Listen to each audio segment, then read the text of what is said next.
तो हमारा क्वेश्चन है बोट्स एंड सीन्स पर। क्वेश्चन बड़ा सिंपल सा है बट इसमें कैलकुलेशन ज़्यादा है बस। वैसे बहुत सिंपल क्वेश्चन है ये। चलो क्वेश्चन हम पूरा एंड तक सॉल्व करेंगे इसे। ठीक है, क्वेश्चन है अ boat can goes 30 kilometre upstream and 44 kilometre downstream in 10 hours.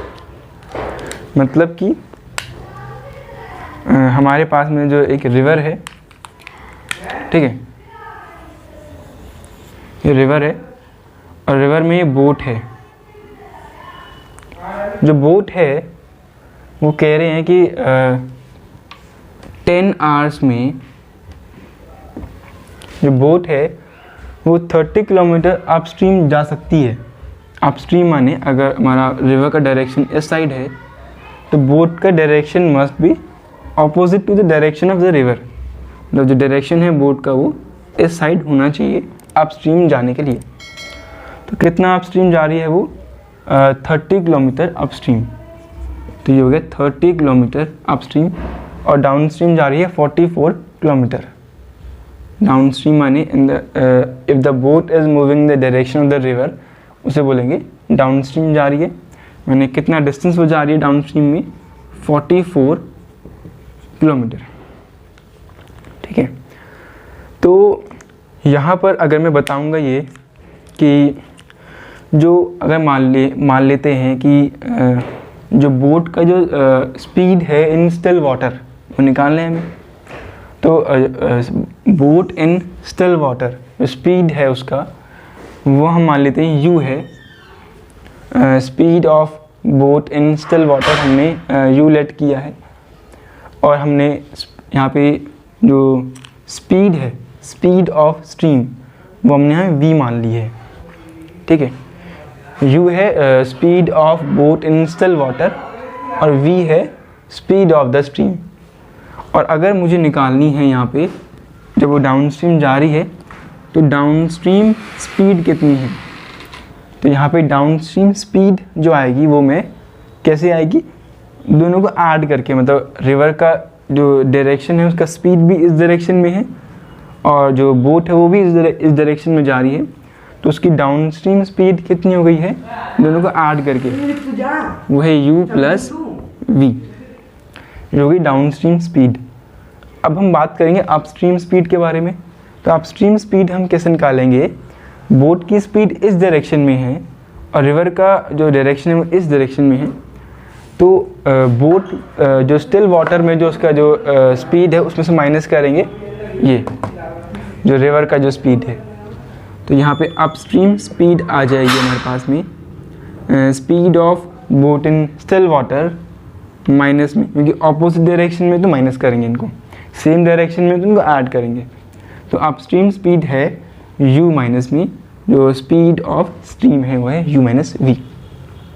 ठीक है, अब देखो हमारे पास में यहाँ पे डिस्टेंस ये गिवन है और अपस्ट्रीम स्पीड ये गिवन है। मतलब डिस्टेंस है स्पीड है। अब हम यहाँ पे टाइम निकाल लेंगे। तो इस केस में जो टाइम है वो कितना आएगा, देखो स्पीड होता है डिस्टेंस बाय टाइम। ये फार्मूला है स्पीड का, डिस्टेंस अपॉन टाइम। टाइम होगा डिस्टेंस अपॉन स्पीड। तो मैं जो अपस्ट्रीम स्पीड है जब और अपस्ट्रीम इतना कर रही है 30 किलोमीटर, तो उसको करने का टाइम मैं मान लेता हूँ t1 है। ठीक है, तो t1 हमारे पास में आएगा यहाँ पर कितना, डिस्टेंस कितना है 30 अपॉन में और स्पीड कितना है u माइनस v। ये आ गई हमारी यहाँ पे फर्स्ट इक्वेशन। अब हम डाउनस्ट्रीम स्पीड के बारे में बात करेंगे। देखो डिस्टेंस पता है हमें और स्पीड पता है हमें, और इसको करने के लिए हम टाइम मान लेंगे t2 है। तो यहाँ पे t2 आएगा 44 अपॉन u प्लस v और ये हमारे पास हो गई है सेकेंड इक्वेशन।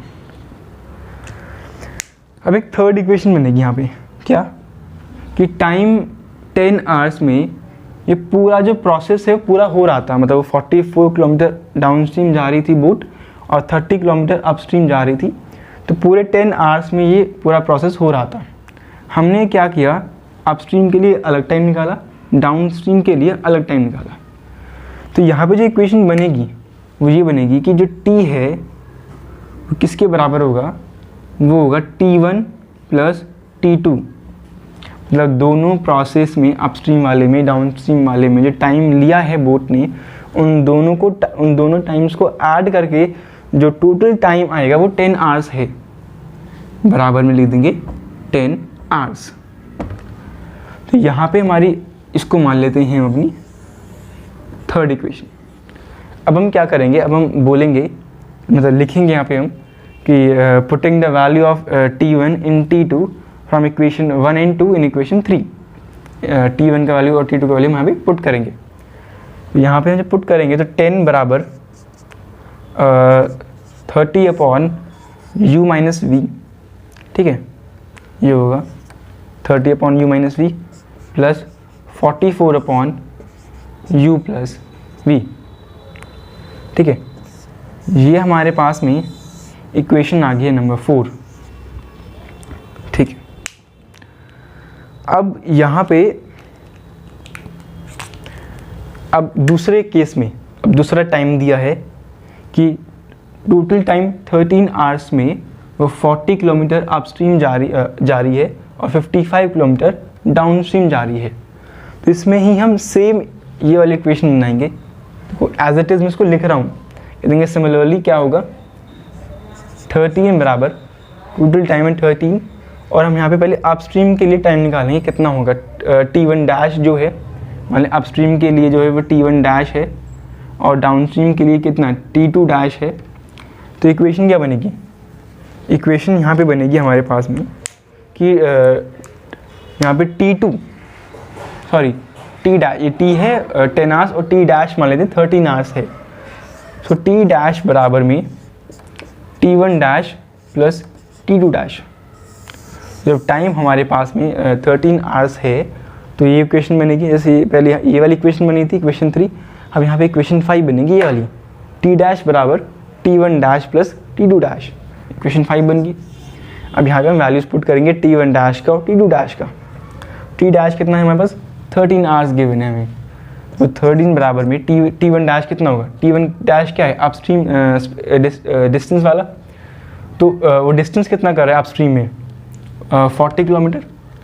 यहाँ लिखेंगे 40 अपॉन में u minus V plus downstream कितना जा रही है बोट 55, और डाउनस्ट्रीम स्पीड कितना होगा u प्लस वी होगा, u प्लस वी।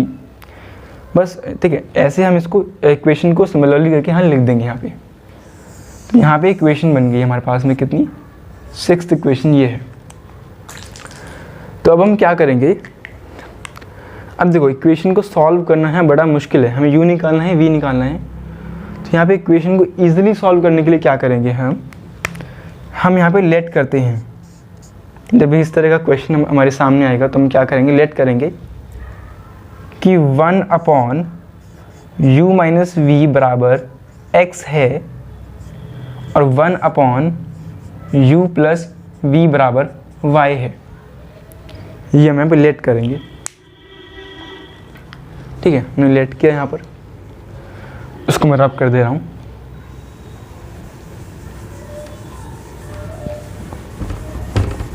ठीक है, हम यहाँ पे 1 अपॉन u माइनस वी को x मान लेंगे और 1 अपॉन u प्लस वी को y मान लेंगे। तो फिर यहाँ पे हम पुट करेंगे अपनी 4th इक्वेशन में x और y का वैल्यू, जो 1 अपॉन u माइनस वी का जो वैल्यू है और 1 अपॉन u प्लस वी का जो वैल्यू है, पुट करेंगे इक्वेशन 4 में। देखो ये है 1 अपॉन u माइनस वी ये है और 1 अपॉन u प्लस वी ये है। तो जब हम ये पुट करेंगे वैल्यूज़ को यहाँ पे, जब पास जो नई बन के आएगी वो होगी 10 बराबर में ये बनेगी 30x प्लस 44y। तो ये हमारे पास इक्वेशन कौन सी होगी, इक्वेशन 7th इक्वेशन है हमारे पास। ऐसे ही हम 6th इक्वेशन में इनका वैल्यूज पुट करेंगे तो इक्वेशन बनेगी हमारे पास में नई वाली 13 बराबर 40x प्लस 55y।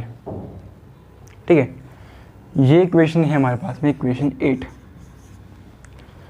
अब हम इन दोनों इक्वेशन को सॉल्व करके x और y निकालना है, ताकि x और y का जो वैल्यूज़ हम यहाँ पुट करें और u और v में दो इक्वेशन बने, उनको सॉल्व करके हमारे पास में u और v आ जाए। हम देखो इनको सॉल्व करने हमें, इनको सॉल्व करेंगे हम। एक मेथड है यहाँ पे सॉल्व करने का, और उस मेथड का नाम है क्रॉस मल्टीप्लिकेशन मेथड।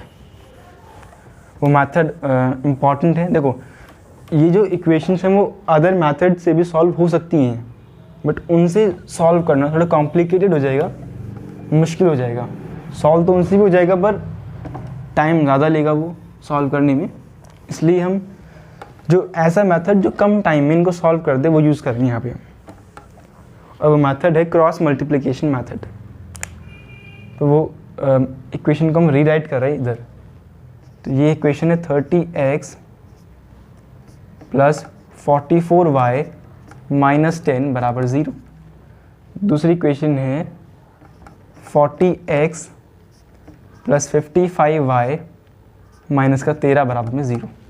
देखो क्रॉस मल्टीप्लिकेशन मेथड में करते क्या है कि हम पहले यहाँ पे लिखेंगे x। देखो मेथड है वो समझना पड़ेगा पहले में।